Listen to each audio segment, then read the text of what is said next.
points with the wind behind them in the second half. Well, that's rather exciting. I met Richard Sharp's father just before the kick-off, and he told me that Oxford had got some new moves up their sleeve, and we saw them there in those last 5 minutes, because that is something which is at least new in the rugby game, in my time anyway. We haven't seen it before. So far, the game has taken very much a course one would have expected, because Cambridge have done the pressing. They've been slightly better in the tight scrums, not perhaps so much better as one would have thought, because Oxford are holding fairly well, but as I said, when the ball is coming out on the Oxford side, it is coming out a little slowly compared with the speed at which it's coming out on the Cambridge side. In the lineouts again, you see that Cambridge are doing better than might have been expected. They're playing the ball, as I've said, in the French fashion, trying to take it through the lineout, and Thomas and Owen, who are at the far corner of the screen there at the back, they're doing a great job in that lineout. They're getting a little lively there at times. Perhaps it's some of Thomas's Welsh blood coming out, I don't know. The Michelson, too, from Wales, is playing a great game. He's on the right of the three at the back there. He scored the try, and of course he and Thomas may even get into the Welsh side this year. Well, behind the scrum, again, it's very much as you might expect. The close lying up is snuffing out most of the back movements, and the moves have really come from breakdowns on the other side. You remember Sharp once picked the ball up there when the other people had dropped it, and it went away like lightning. Very nearly got through with Dawkins on the right. But to me, quite the most exciting thing so far is the two things that have happened in the last 5 minutes when Dawkins took those very long throws in. First, right out into the middle of the field, bringing all the Cambridge pack and everybody out there. And second one, where he sent them out, his own forwards out there as a decoy, and then took the short throw in, relatively short anyway, to try and bring the game back to himself on the right. What's going to happen now, we cannot say, but of course, Oxford have a slight wind advantage from now on, and somehow I feel that those two things they did at the end of the second half could upset Cambridge. It's so unorthodox, it's something unexpected, and all these things do add up. It could put Oxford more on their mettle. When Oxford do get away, they go very fast indeed. That back row of Hines and Silk and Bass, when they move, they really do move. And either the game's not over yet by any means. I think we shall see a great second half. I hope so, anyway. Two touch judges, Scotland and Glover, captains last year, with the referee, Mr. Gwyn Walters, handling another varsity match in his usual smooth, humorous, or nice-hearted and unobtrusive fashion. You heard Vivian Jenkins say that Michelson was the try scorer there at half-time. I thought, Vivian, it was Hyam, although Michelson was involved in the movement. Looked to me like Hyam. It was very difficult to pick him up in that charge of forwards for the line. Well, yes, right over the far end of the ground, and perhaps I'm wrong.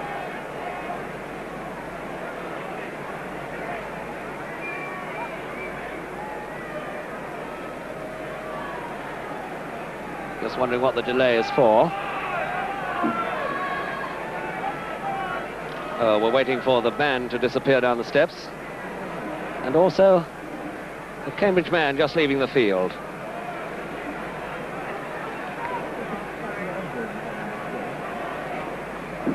Five minutes have gone. Just about since half-time. The wind seems to be keeping up. So Cambridge have to face it now. And they lead 3 points to 0. Should be a very exciting second half.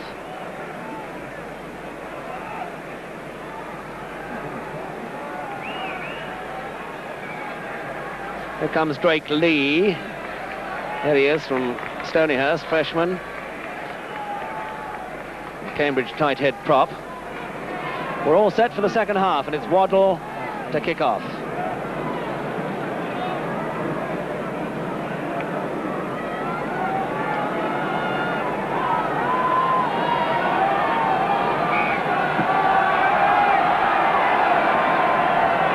Not 10 yards. Scrumming it back at centre.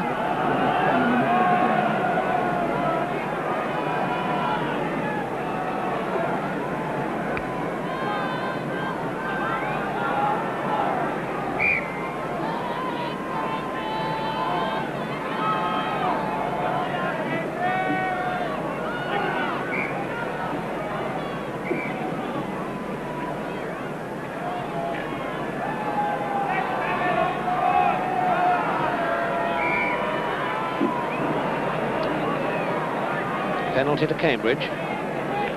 Either putting crooked or more likely, I think, there from the reaction of the referee. Feet up, Waddle from the short penalty. Wilcox. Another flawless performance.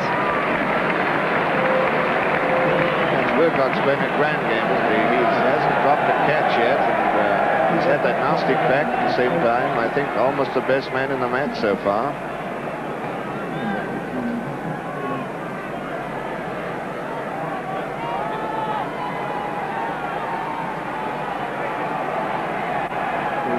Michelson now to Waddle. High one for his wing. Martin is a bit far behind. Ware with a very nasty one to take. The corner flag.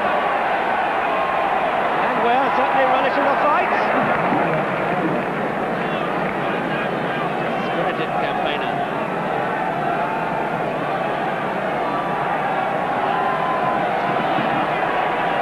There he is throwing in.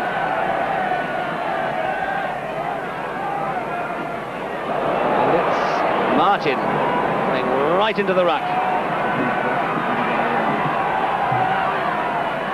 Wintle, Waddle, Frankham, Wade, who hasn't had a go in attack yet. Gone by Stafford, Balding. Caught by Adcock on the Oxford 10-yard line. Hines now going through on Wintle.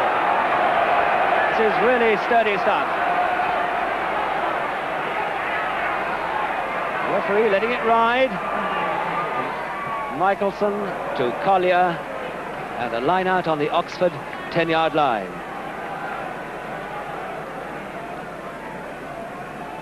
Certainly no evidence yet of this Oxford pack being overborne by the Cambridge set. Silk coming through on Gwintle. Bass picking up in the loose to Hines. No, it's Adcock. Halfway line.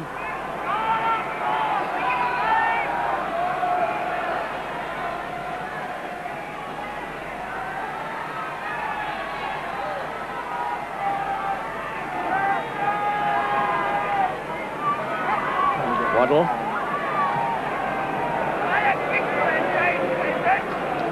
Ten-yard line.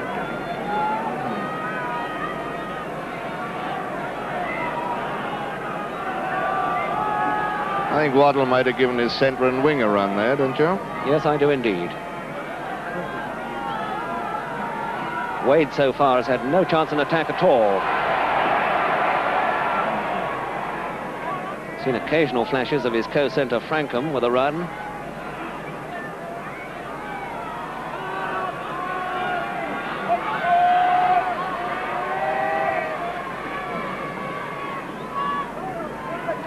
Wade number 4 there for Cambridge, Frankham 3, Waddle 6.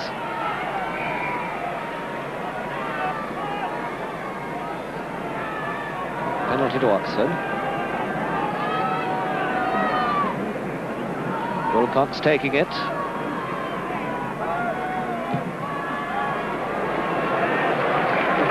down to the Cambridge 10-yard line.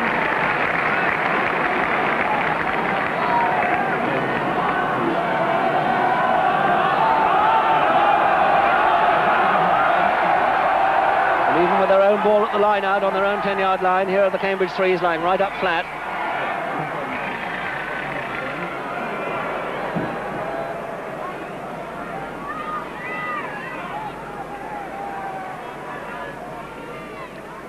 Here come the Oxford threes.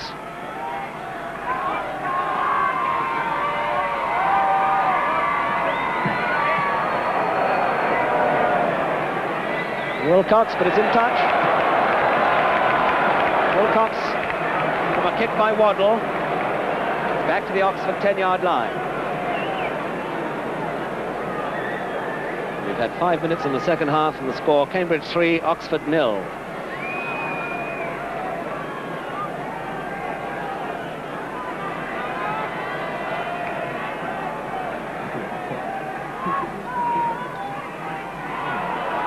Silk from the line out for Oxford.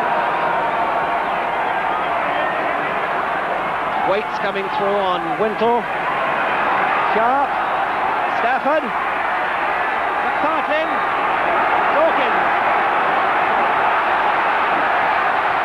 Dawkins. Well, it's unorthodox, but well worth trying. Swinging it in. Wasn't forward. A glimpse there of what this Oxford three-quarter line is capable of. Stafford and McPartlin, though, unable to find even a half break. Just outside the Cambridge 25. Sharp, dummy scissors. Stafford. And it's just an adjustment. He's been allowed to get away with it, and here goes way up. Fine tackle, that a cover tackle. Hines not quite able to pick up that pass. And hiding in there.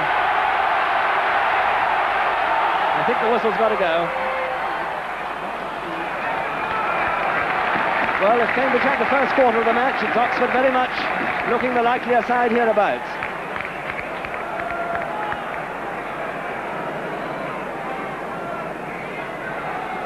Just inside the Cambridge 25, halfway in from touch, on the further touchline.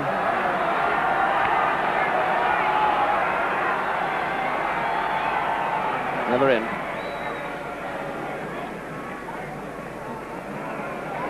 Referee asking the Cambridge pack to retreat.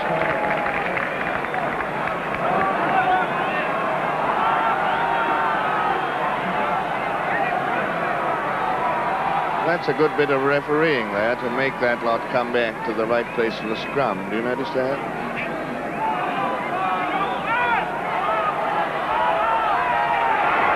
And Oxford have it. No, they haven't. Thought they had their first strike against the loose head.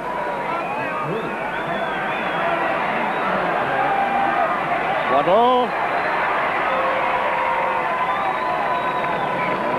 Touch on the Cambridge 10-yard line.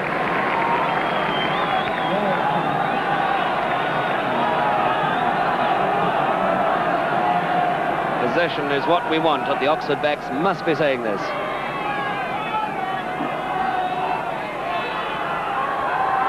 Silk, beautifully taken. And that's scrum half Cass.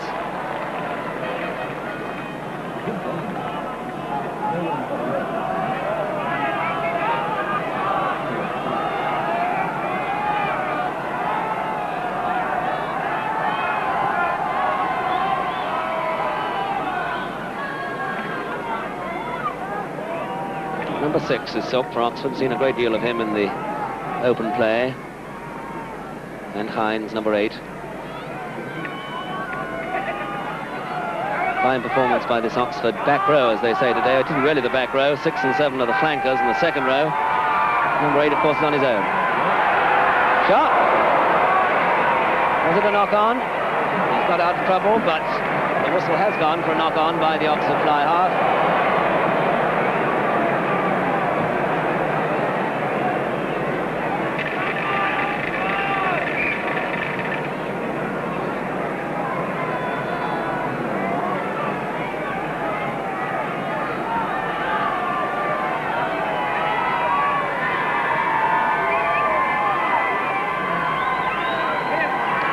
Around the blind side to Waddle.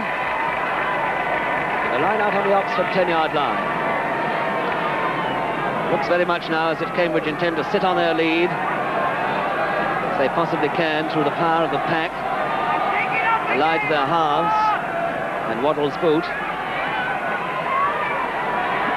Sharp with a little bit of room in which to move, and... Stafford, not quite down to find Silk. Picked up by Adcock. To Stagg, to Sharp, from a standing start, to Ware, over the halfway line. Tackled by the Cambridge centre flankum. And it's half an hour to go. Nothing that for Cambridge if that pass had been picked up in midfield. Wintle into touch.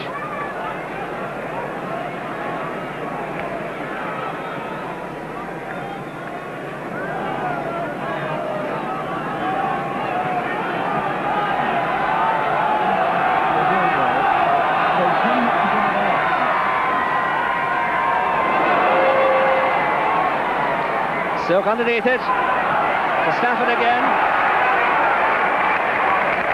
Very fine kick by the Oxford centre from Birkenhead to line out on the Cambridge 25. And listen now to the crowd.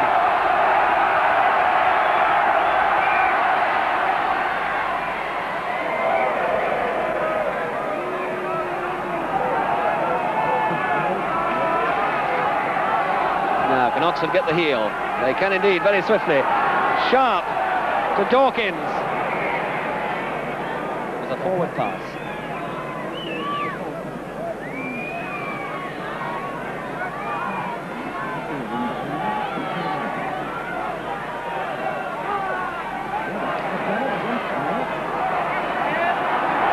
There's a chance for Oxford. Bats, the open side wing forward. Through he goes. Hines is there. The whole back row is there. 10 yards down, as you can see. And again, Oxford want it from the loose, and they have it. No.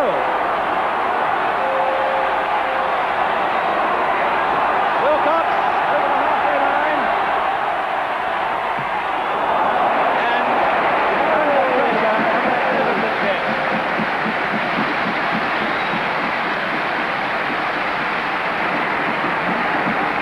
Yes, if anyone's playing himself back into the England side today, John Wilcox is, I would say. Adcock, Cass, Sharp, McPartlin. Look at that intense marking by Cambridge. Waddle picking up on the loose. Frankham now to Collier for Cambridge. And a tremendous tackle by Dawkins, a smother high tackle. Waddle on it on the halfway line.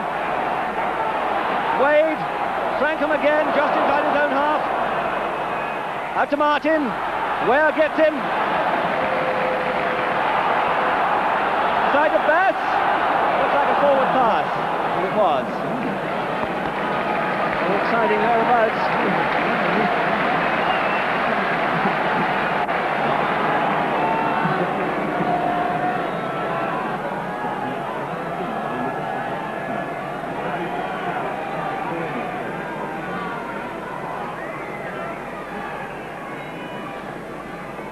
And an Oxford injury on the left. Wonder if it's Wilcox again.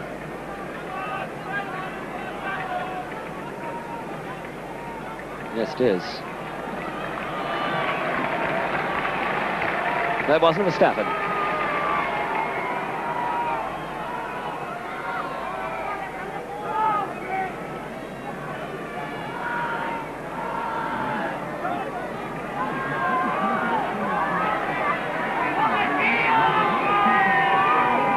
Stafford is another player who's done himself some good today in the eyes of experts like selectors.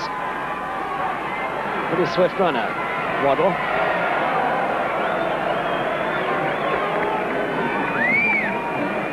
Just inside the Oxford half. There wasn't very much Waddle could do by that there, but on the whole, I think he hasn't given his centres any of the ball. We just cannot say whether Wade and Frankham are any good, whereas Sharp at least is plying his centres with the ball, and they have shown up better. Silk coming away from the line-out, giving it to Adcock. Sharp, think he should have taken that pass. It's on the halfway line. Silk again, playing a great game. Sharp to McPartlin. Here comes the kick for the forward. It's too far downfield. It's bowling underneath it on his own goal line. Silk is playing a tremendous game just now. Yes, he's a very fine forward, and I'm glad to say that his father was at the same college as myself and captain of our college team. I know him well. His father used to teach me at school. Now watch this. Here they are, spread out again for the torpedo throw. But it wasn't straight.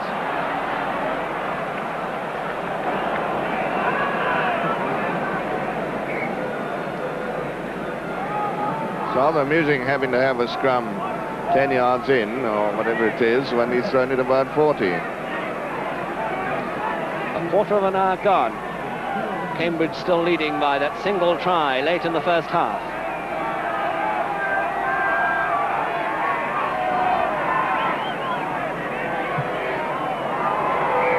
The Oxford forwards unable, Vivian, to break down this Cambridge solidity in the tight. Well, you see it's still coming out of the Cambridge scrum quickly when it's coming out. Quite relatively quickly, anyway. Here's this exciting player, Dawkins, the All-American footballer. It's to Bass, beautifully taken to Silk, to Adcock, to Ware. Good tackle by Frankham.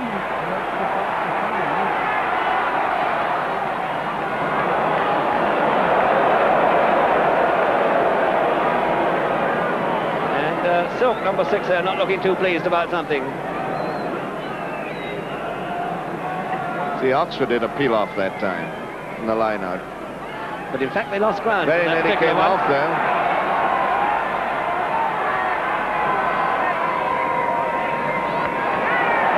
Hello, a penalty to Oxford from almost midfield.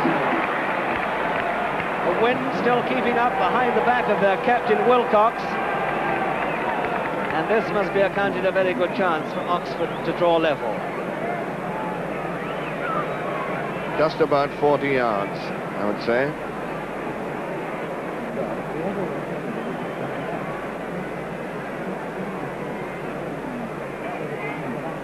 Wilcox, who got himself 3 England caps last season. And as Vivian Jenkins was saying, I'm glad to see he uses the sloping away method. I don't know if he kicked the goal or not, but the method's right anyway, I think.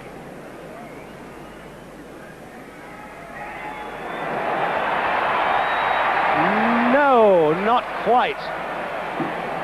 Yes, I like to see that method too, but I suppose the answer is if it goes over. It goes over. It doesn't really matter how it's true. placed. Must have hooked it a bit that time, I think. Vehement gestures from Waddle before the drop out. It's still 3-0 to Cambridge.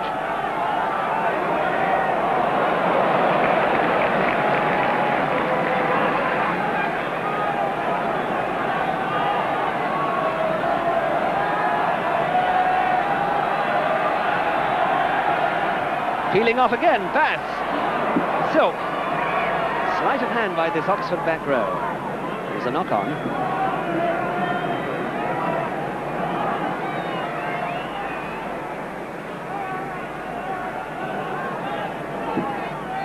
And have Oxford got it against the head, but they're being shoved.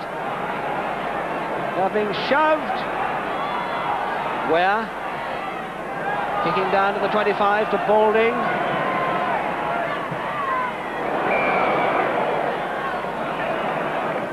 And an Oxford man, it was Ware, was offside. Cambridge being offered the option of a scrum back, of a scrum up rather, or kick back, opted for the scrum on the halfway line. Balding today, sound, unspectacular, but making no mistakes. His typical self. Waddle. Long slanting diagonal one. Dawkins.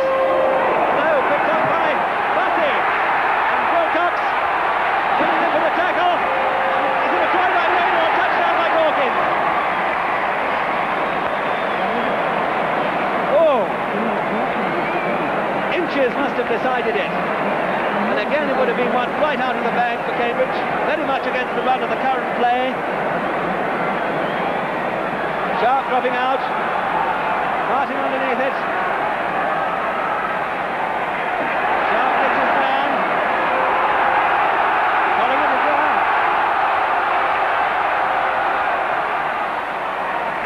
Well, this is a very exciting second half.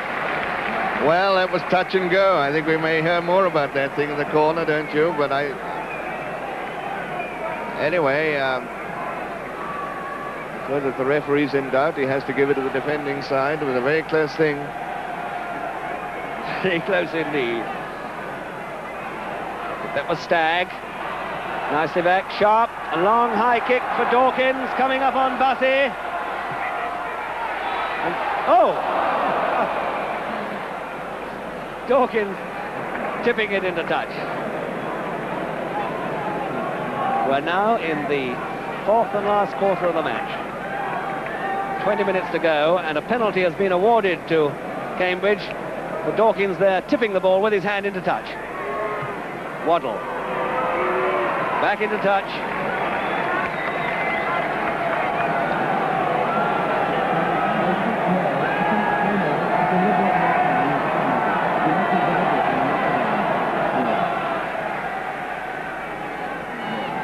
Dawkins. What a lovely throw this torpedo is. And it's Stagg to Hines. Diagonal high one. Nasty one for Balding. It's on the 25.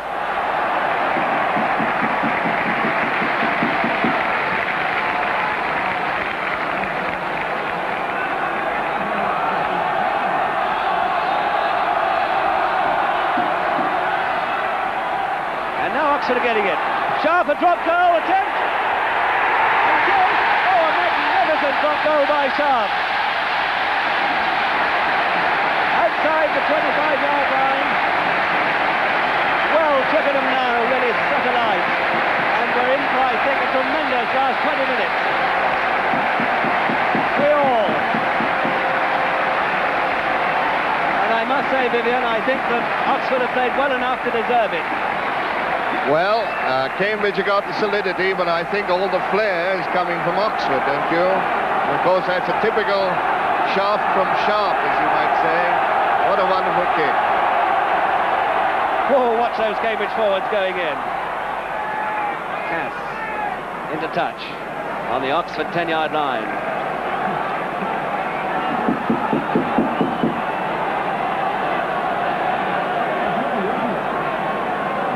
This is where 30 fit young men, as fit perhaps as they'll ever be in their lives, are now going to give their physical all.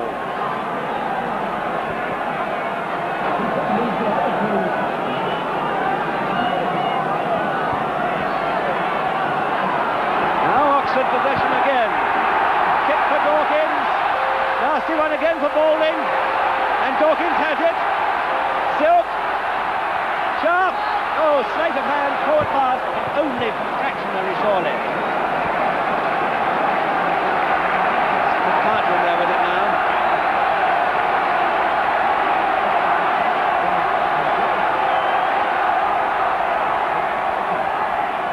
Waddle on the blind side.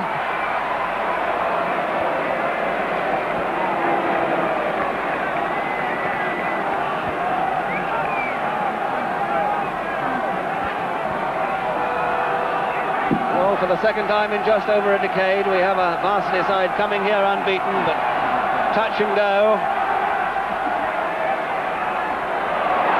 And it's waved at the back of the line out. The Cambridge captain at last with a chance to show his strength. Dawkins.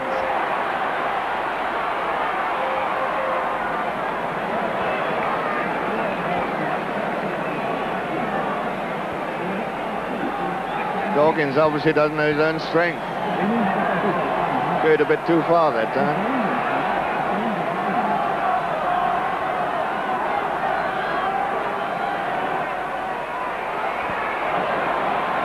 Rash is 15.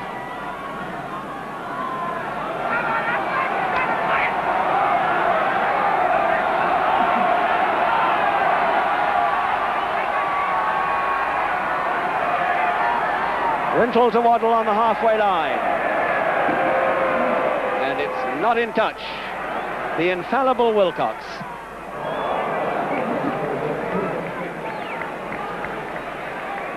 Wintle's playing a very useful little game for Cambridge at scrum half. He's getting the ball well, but he's using it well too.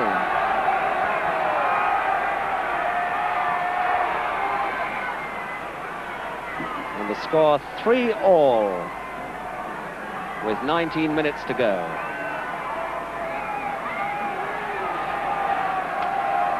Wintle number 7 putting it in now. Oh, it's a tremendous shove by this Cambridge back. Tremendous. Waddle now serving Wade. Not a good kick. Too far downfield. Wilcox having to run for it though.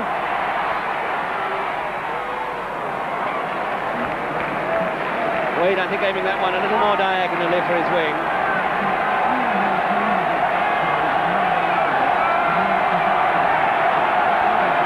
Whatever mistake. 15 minutes to go, not 19. It's reading my watch.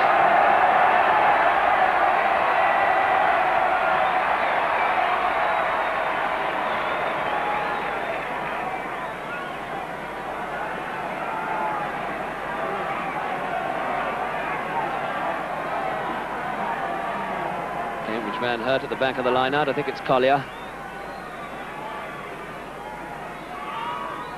It is indeed. Collier from that fine West Country rugby school, Marling. The school which produced J.V. Smith, the Cambridge and England wing who was cover tackled by Kendall Carpenter in 1949.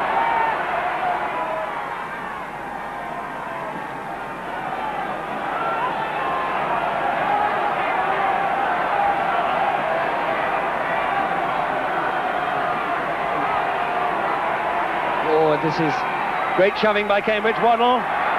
The wings in, Wade to Frankham.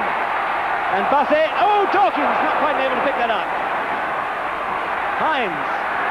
A long kick down the field, but the whistle has gone for an infringement just outside the Oxford 25. Thrilling stuff.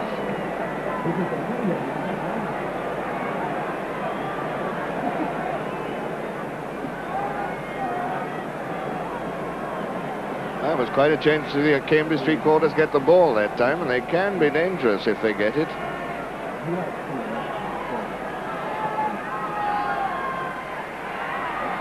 Waddle, Wade, dummy scissors being worked with Frankham. Here's Waddle again. Looked like a forward pass on the Oxford 10-yard line.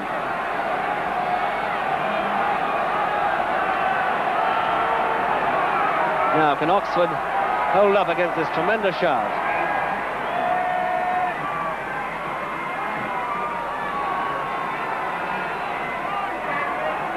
They can. Sharp. It's quite a good one. There's the Cambridge 25.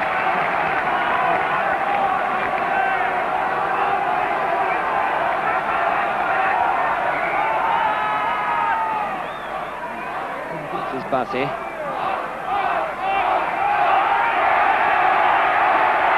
Great roars of encouragement for Oxford. Thomas with it. And Crowe, the Scot from Murchison, number 8. Halfway line. Hines, Waits, number 2.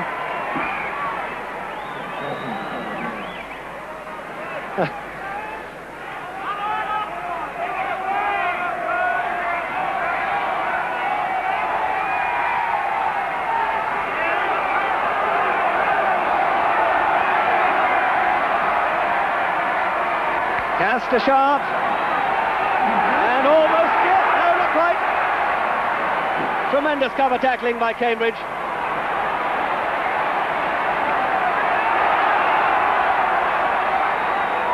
Picked up by Bass.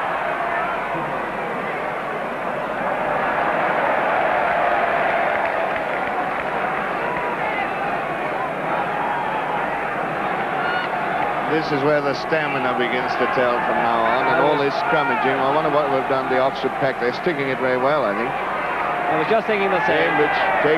Cambridge scrum really is tremendous. Wilcox.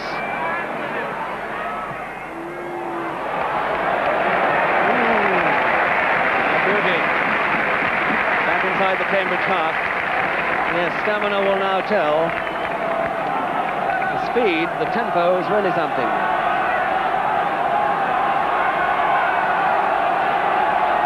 Point is that the average club player would have been dead half an hour ago, I think.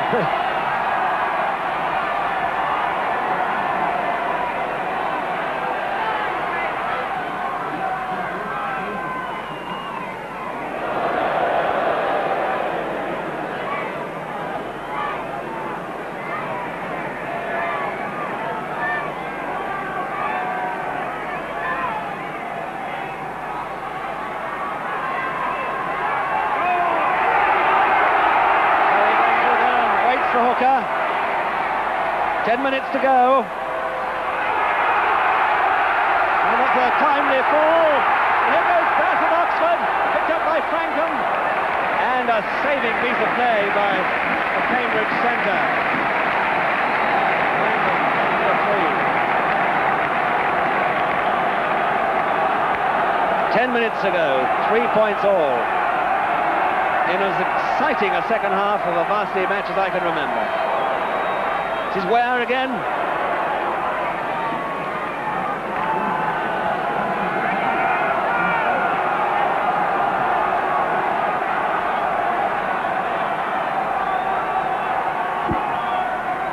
Bass, Hines. Cass round the blind side. Oh, not quite linking up with Sharp. Adcock was there and Stagg is there.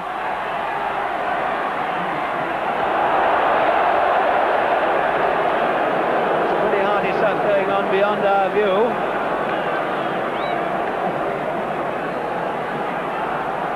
Just outside the Cambridge 25.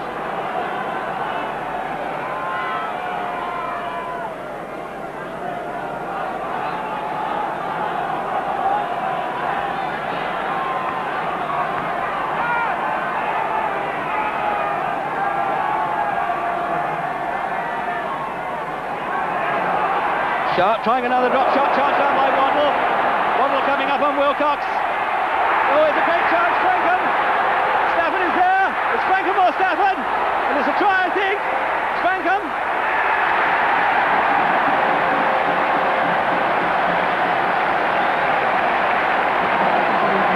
Cambridge have scored. There's the try scorer, Frankham.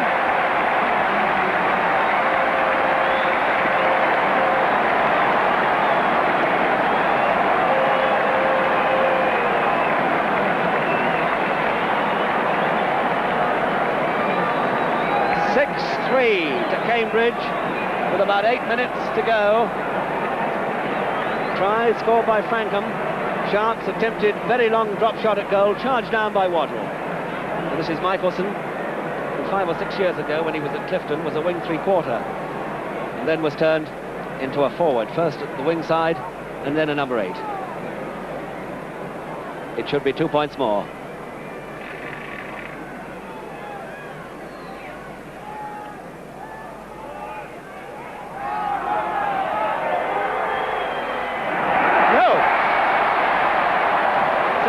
And there's still hope for Oxford.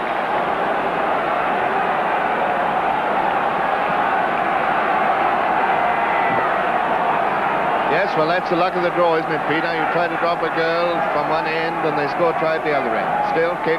Cambridge, they fair play, they took advantage of it. And once they got the chance, they really did. So there it is. 6 or 7 minutes to go. Michelson into touch.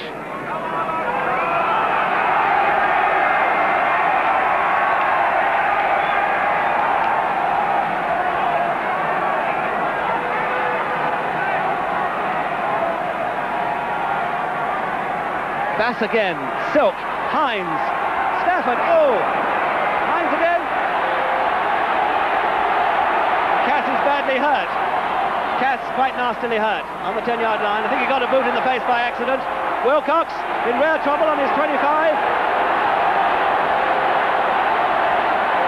No, Cass is all right again, number 9.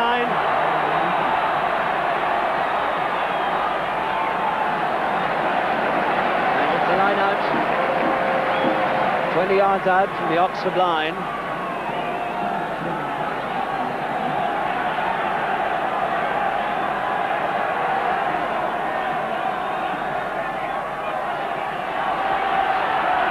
Waddle, a long high one, and up and under.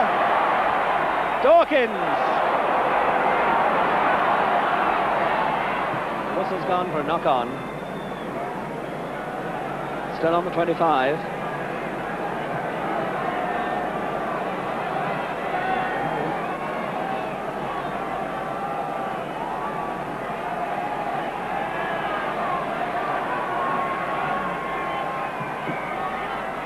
Five minutes to go, plus any injury time. 6-3 to Cambridge.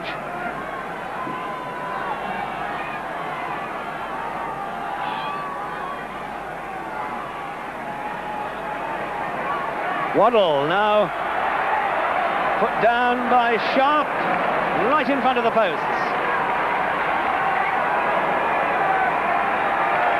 Wilcox, Collier, Dawkins going for it. And Collier very nearly there, but the whistle has gone for an infringement which took place fractionally earlier. Collier rather upset at losing what he thought was a try, and I think would have been. Must have been an infringement under the posts.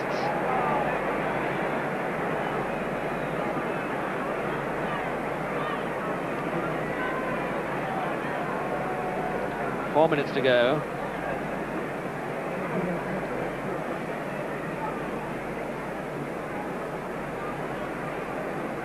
Can't tell you who it is at the moment.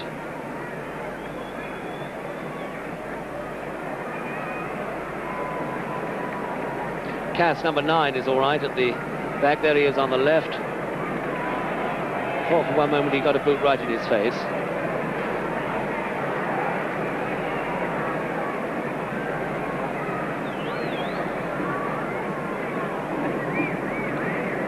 First aid called upon.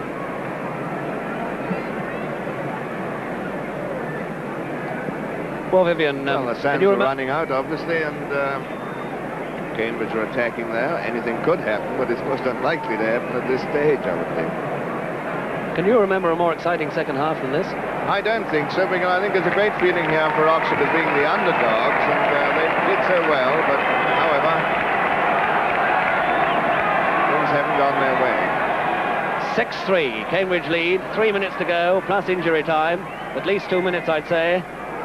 5 minutes left then, perhaps a shade more. And here we are, right under the Oxford posts. Cass to put it in for them. And they're being shoved.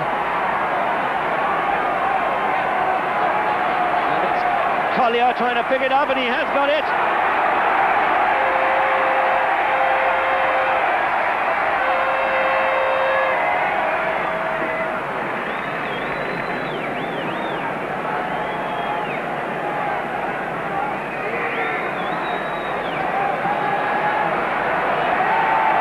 Ball. They must give their all now. Sharp. Can't touch, I don't think. Oh, Bowling doesn't look out. And Dawkins. Oh.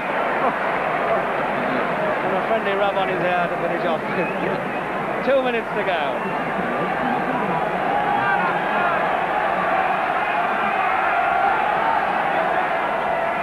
And there's a prone Cambridge body underneath the Oxford posts.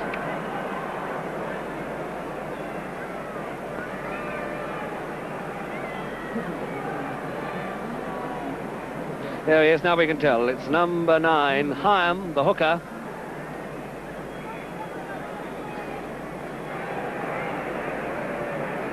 I think it must have been Hyam who was injured a moment or two ago. So now there's quite a lot of injury time to be made up. Do you think, Vivian, that Oxford can pull it off? It seems unlikely now. Well, I mean, anything can happen in 5 minutes. There might be 5 minutes injury time. This hooker of Cambridge has done a great job. He's got the ball very well, and they've got the whole scrum, got it so quickly. But he's off now. I suppose anything could happen.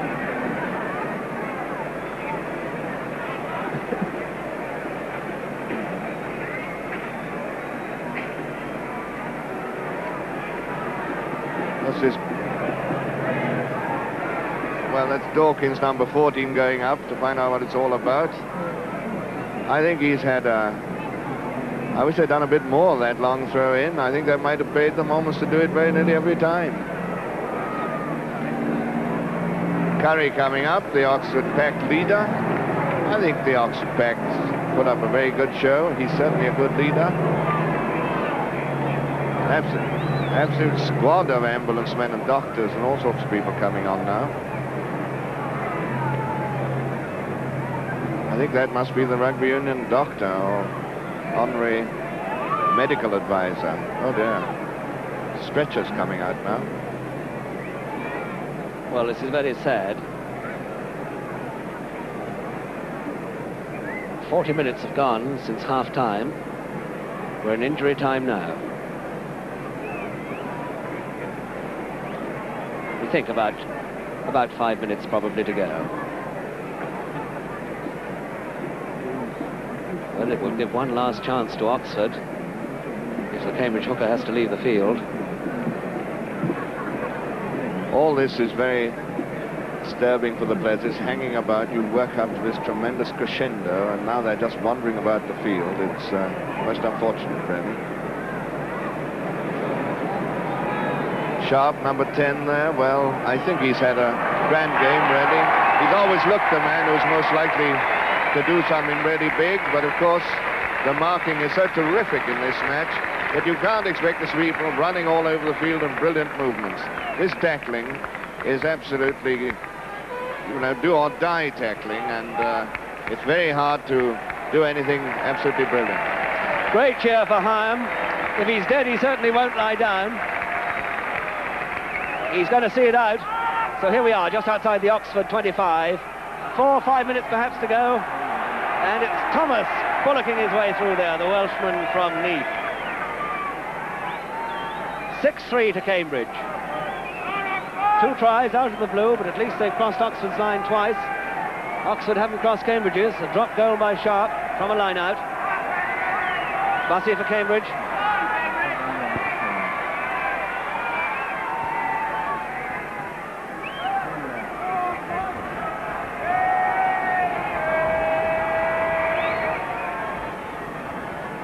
Cambridge centre's lines right up, flat now.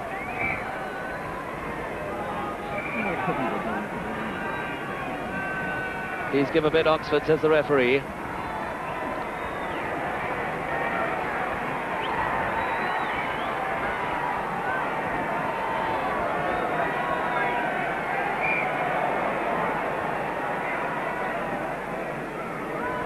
Walters having a word with one of the props, or perhaps with both, and Oxford seem to have it. To Sharp, a very nasty one to take, and it's Wilcox.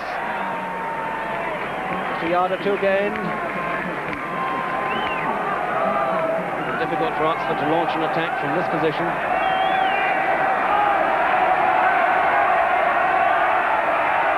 Urged on by the crowd, and it's Thomas for Cambridge.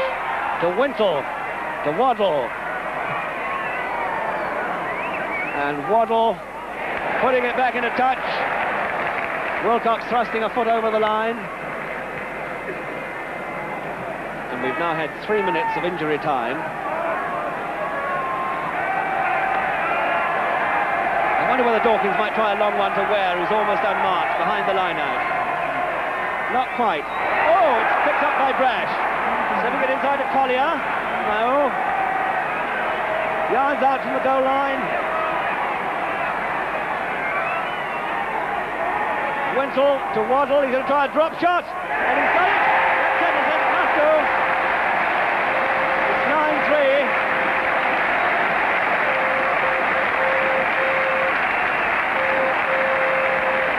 So once again Waddle in his 3rd varsity match plays another decisive part. And let nobody underestimate the power of this Cambridge pack in this these vital last stages. 9-3 Cambridge lead by, and here's Sharp kicking off.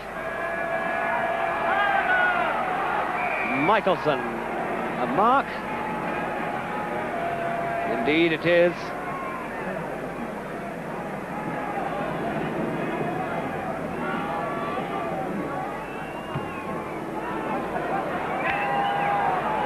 Wilcox, I think he might well open it up. He's going down the blind side. Can he link up? It's a very useful kick indeed. Wintle's underneath it. No, not a mark. Just inside the Cambridge 25. And the whistle's got to go. 5 minutes of injury time gone. How could Oxford conceivably do it now? They've got to score twice.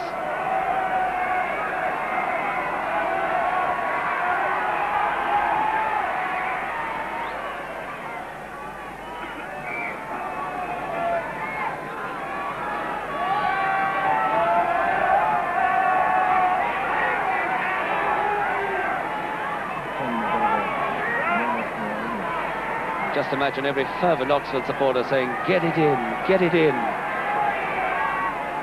And Oxford have it against the head. Cass. Dummy. And it was Balding up there. Balding, the Cambridge full-back, coming in to take Cass.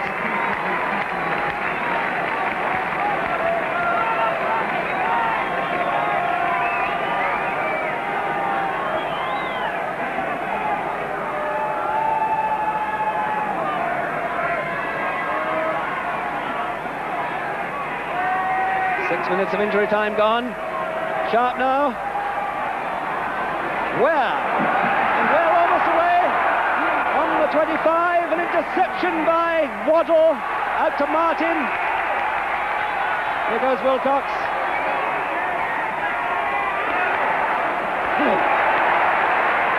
Collier is up there on him.